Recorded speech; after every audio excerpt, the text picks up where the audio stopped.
Myself Professor Khemchand Surana. So in previous sessions we have started the new chapter, that is what anthelmintic drugs. In that we have seen the introduction of these anthelmintic agents, then classification of these drugs on the basis of chemical structure, and just we have started about the benzimidazole derivatives. In that we have seen the structure of different benzimidazole derivatives, mode of action of these derivatives, then metabolism of these derivatives. Further we have seen the synthesis of albendazole, which is important. Now in today's session we will start the further different classes of the anthelmintic drugs. So in last session we have seen the first major category, that is what the benzimidazole derivative. Now from today the second major class, which is important class of your anthelmintic agent, that is what quinolines and isoquinolines. So this is what the second major class, quinolines and isoquinolines.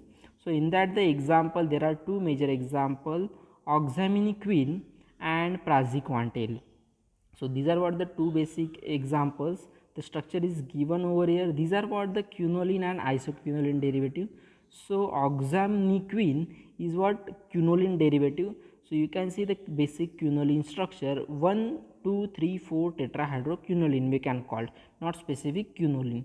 So the structure is given over here, 1 2. At second position there is what CH2 NHCH CH3 twice. Then third position is free, fourth position free, fifth position free. At sixth position there is what CH2OH, seventh position NO2, and eighth position is free. And now second structure is praziquantel. Praziquantel is what basic structure is the isoquinoline. You can see the at second position there is what NO2, and with this there is what piperazine ring is fused. We again further CO, again cyclohexane ring is there and ketonic part is there. So this is what the structure of praziquantel. So the metabolism of these drugs in serum, the major metabolites are 4-hydroxy cyclohexyl carboxylate. So the major metabolite is what? The 4-hydroxy cyclohexyl carboxylate. But in the urine, 50 to 60% of initial PZQ means praziquantel, exist as a dihydroxylated product. So the major metabolite called as a 4-hydroxy cyclohexyl carboxylate, 50 to 60% urine excretion, but whatever the initial PZQ means praziquantel, which will existed into the dihydroxylated products. So hydroxylation reactions are catalyzed by CYP2B6 and CYP3A4. So by whatever the hydroxylation reaction or the metabolism through hydroxylation is catalyzed by these two CYP enzymes, which is what CYP2B6 and CYP3A4. In pictorial diagram you can see the metabolites of this praziquantel. Praziquantel is there. So these upper two are what the urinary metabolites, and lower one is what serum metabolites. So just draw this metabolism pathway in your notebook. So further the metabolism of this oxamniquine is given over here. So this drug is basically metabolized by the oxidative reaction. So the what oxidation reaction is major pathway in this oxamniquine drug, and it gives inactive metabolites of acid and alcohol derivatives. So it gives what acid and alcohol derivatives. So you can see the pictorial or this reaction, the oxamquine metabolic inactivation will be there, and whatever the both metabolites were what inactive into the form. Again just draw these structures and reaction of this metabolism into your notebook. This metabolism is important as per your examination for 3 marks. So further the mode of action of these drugs, so Schistosoma mansoni. So this is what the species or the worm species, Schistosoma mansoni, is highly susceptible to oxamniquine. So oxamniquine what leads to, or it kills this Schistosoma mansoni. So adenosine 5 triphosphate means ATP dependent enzyme activation is there of the drug is susceptible cystosomes forms unstable phosphate ester. So what happened basically? So ATP dependent enzymatic activation over there in case of these cystosomes, and they were formed the unstable phosphates which dissociates a which dissociates a basic inactive or the chemically reactive carbocation. So this carbocation basically leads to alkylate the DNA. So this is what the basic mode of action of this whatever the oxamniquin is there. So adenosine 5 triphosphate ATP dependent enzymatic activation is there. What happened through this enzymatic activation? So it creates the unstable phosphate ester which dissociates to yield chemically reactive carbocation, and these carbocation will alkylate the DNA. So after alkylation of the DNA, whatever the worm's growth will be there or the sustainability of the worms will be diminishes or decreases. So this is what the mode of action. Now the another classification of these anthelmintic agent is piperazine derivative. In that example, piperazine citrate and diethyl carbamazine. So the piperazine basic ring is there. You can see the 6 member 1,4 nitrogen is there. So this is what piperazine derivatives. In piperazine derivatives, two example, piperazine citrate and diethyl carbamazine. The first example, piperazine citrate, piperazine basic ring, and in square there is what CCH2 COH COH CH2 COH OH and water molecule is there. And diethyl carbamazine, again piperazine ring which attaches with the one position CH3 CONH C2H5 C2H5 two times, and citrate is there. So this is what the two examples from these piperazine derivatives. So the mode of action of this piperazine citrate is the drug is highly effective against both Ascaris lubriocoides and Enterobius vermicularius, or you can call oxyuris. So this is what whatever these piperazine citrates were effective against either the means both of, not either, we both effective against both Ascaris lubriocoides and Enterobius vermicularius. So these drugs causes the hyperpolarization of the Ascaris muscles by gamma aminobutyric acid as a agonist action. So basically how they were act, they were causes the hyperpolarization of these Ascaris muscles by GABA agonistic action. They were opening the calcium they were opening the chloride channels which causes the relaxation. So what happened, they were causes the Ascaris muscle hyperpolarization agonistic action, and after these whatever the muscles agonistic action will be there, they will open the chloride channel, and by opening of this chloride channel there is what causes the relaxation, and further depress the responsiveness to the contractile action of the acetylcholine and produces the suppression of spontaneous spike potential with peristalsis. So whatever the responsiveness to the contractile action of the acetylcholine will depresses, and because of that there produces the suppression of spontaneous spike potential with peristalsis. So means basic action is what they were shows the agonistic action, and because of that chloride channel will open and causes relaxation. Further after relaxation they will causes the contractile action to the acetylcholine and produces the suppression to spontaneous spike potential with peristalsis.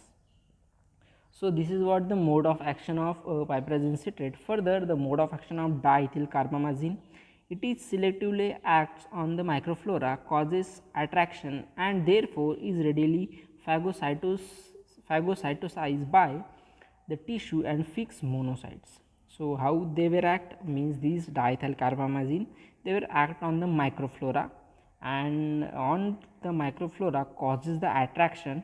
Because of attraction, there is what phagocytosis will be there into the tissue fixed monocytes. They will also act on the muscular activity of microflora and causes the hyperpolarization to destroy the worms. So another effect is what they were causes the means they will act on the microflora and causes hyperpolarization and destroys the worms. So this is what the simple mode of action of diethyl carbamazine. The metabolism of these drugs. So the metabolism of diethyl carbamazepine leads to compound of methylpiperazine and piperazine. So whatever this diethyl carbamazine will metabolize to the methylpiperazine and piperazine derivative. Nearly all the metabolites appear in the urine. So whatever the all metabolites were appear into the urine. So diethyl carbamazepine, you can see the reaction. So there are two metabolites. One is what, the methylpiperazine, and another one is piperazine. So this is what the diethyl carbamazepine, 150% metabolite and another one is 23%. So these are what the metabolites and which were appear into the urine. So now the next class from this chapter is vinyl pyrimidines derivative. So these vinyl pyrimidines are, so the first drug from these vinyl pyrimidines is pyrental palmoate. You can see the pyrental palmoate, thiazole is there, CH double bond CH and 1,3 nitrogen 6 member ring, means diazine is there and CH3 is there. And next one is oxantal. Oxantal, again the phenolic structure CH double bond CH, again this 1,3 diazine and CH3 is there. So in case of pyrental palmoate there is what, thiazole, and in case of oxantal there is what, phenol. This is what difference between two vinyl pyrimidines drugs. The mode of action of these pyrimidines is, pyrental is depolarizing neuromuscular blocking agent. So it is what, depolarizing neuromuscular blocking agent. It induces marked persistence activation of the nicotinic receptor, which results in the spastic paralysis to the worm. So how they were act, basically they were causes the depolarization into the neuromuscles, means blocking, and it induces the marked persistent activation of nicotinic receptor. And because of this, whatever the nicotinic receptor will be there, they were activated, and which results in the spastic paralysis of the worms. So the spastic paralysis means they were causes the paralysis into the worms. It is an alternative to mebendazole in the treatment of ascariasis and enterobiasis. So these parental is what, the alternative treatment as or the replacement treatment to the mebendazole in the treatment of ascariasis and enterobiasis. So then again the next category from this drug is amides.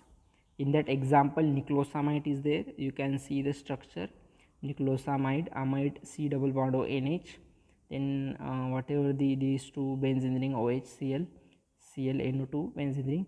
So this is what the niclosamide structure given over here. So how it act, basically niclosamide is also potent molusicide which is effective against Biofoloria glabrata. So this is what the potent mulicide, okay, potent mulicide agent is there, and it which is what effective against Biofoloria glabrata. So this is what the species, against this it is active. The principal action of drug may leads to inhibit anaerobic phosphorylation of adenosine diphosphate. So how it act, basically, so it inhibit the anaerobic phosphorylation of ADP by the mitochondria of the parasite energy producing processes. Whatever the energy producing processes in case of worms, they were affects. So these niclosamide affect the energy producing processes, means what, phosphorylation, anaerobic phosphorylation of the ADP by mitochondria. So these process will inhibited by the niclosamide. So now next category is natural product. So in natural products, again two example is there, ivermectin and avermectin is there. So avermectin, in that again avermectin B1A and avermectin B1B. So here the basic structure is given, quite complex structure is there. And one more example, ivermectin. So the quite complex structure is there, so you need to just remember these structures and the examples of these natural product. Then the mode of action of these natural product is ivermectin specifically opens the chloride channel. So how they will act, they will opens initially chloride channel in the invertebrate system, distinct from the GABA gated and glutamate gated chloride channel. So what they will opens these channels, means chloride channels in case of these invertebrates, GABA gated and glutamate gated, and shows their action. So metabolism of these natural product is, they will gives 3-O-D methyl 22-23 dihydroavermectin B1 alpha monosaccharide. So this is what the metabolite of these natural product, 3-O-D methyl 22-23 dihydroavermectin B1 alpha monosaccharide. So this is mode of action and metabolism of this natural product. Then further class is organophosphorus agents. Example, matrifonate. Matrifonate, the structure is given over here, OCH3 P double bond O, OCH3 CHOH CCl. The IUPAC name is dimethyl 2,2,2 trichloro 1 hydroxyethyl phosphonate. So this is what the organophosphorus compound, which is act as a anti-helminthic.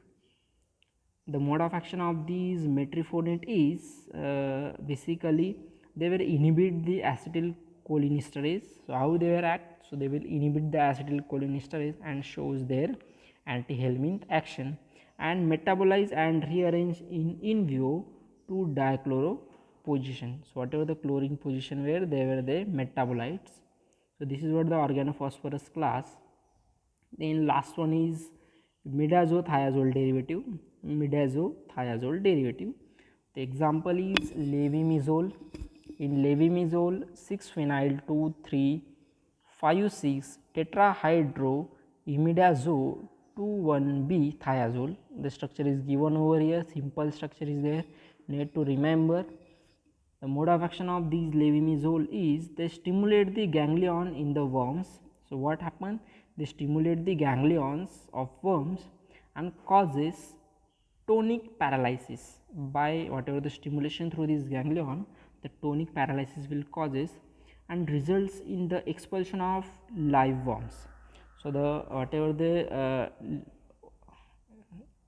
worms will be there, so they were expulsed, means breaks, and these also interfere with the carbohydrate metabolism by inhibiting the fumarate reductase. So first is what, they will stimulate the ganglion in the worms and causes tonic paralysis and leads to death of worms or expulsion of worms, and also interferes the carbohydrate metabolism by inhibiting fumarate reductase. So whatever the fumarate reductase will be inhibited and carbohydrate metabolism will be interfered.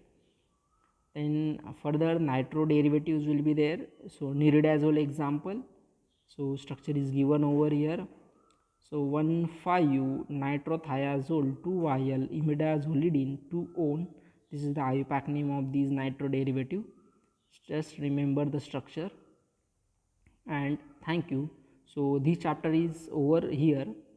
Now thank you and happy learning.